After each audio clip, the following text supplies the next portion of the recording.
জাতীয় নাগরিক কমিটির মুখ্য সংগঠক ও জুলাই শহীদ স্মৃতি ফাউন্ডেশনের সাধারণ সম্পাদক সার্জিস আলম সহ ৪৫ জনের পাসপোর্ট জব্দের তথ্যটি গুজব বলে জানিয়েছে ফ্যাক্ট চেকিং সংস্থা রিউমার স্ক্যানার। ১৫ জানুয়ারি বুধবার এক প্রতিবেদনে এ তথ্য জানিয়েছে প্রতিষ্ঠানটির ওয়েবসাইটে প্রকাশিত প্রতিবেদনে বলা হয়েছে, সার্জিস আলম সহ ৪৫ জনের পাসপোর্ট জব্দ করেছে সেনাবাহিনীর শীর্ষক দাবিটি সঠিক নয়, বরং কোনো তথ্য প্রমাণ ছাড়াই আলোচিত দাবিটি প্রচার করা হচ্ছে।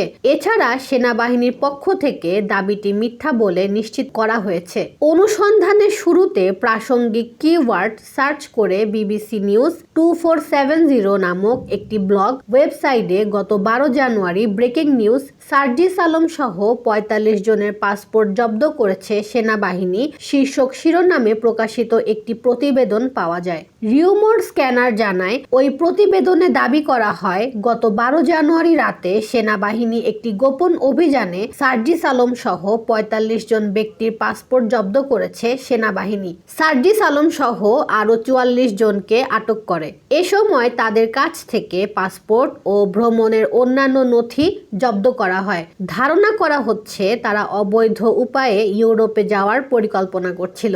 ওই প্রতিবেদনে আরও বলা হয়, সেনাবাহিনীর এক মুখপাত্র জানিয়েছে, আমরা একটি নির্ভরযোগ্য তথ্যের ভিত্তিতে অভিযান চালিয়ে পাসপোর্টগুলো জব্দ করেছি। প্রাথমিক তদন্তে জানা গেছে তারা ভুয়া কাগজপত্র ব্যবহার করে ইউরোপে পালিয়ে যাওয়ার চেষ্টা করছিল।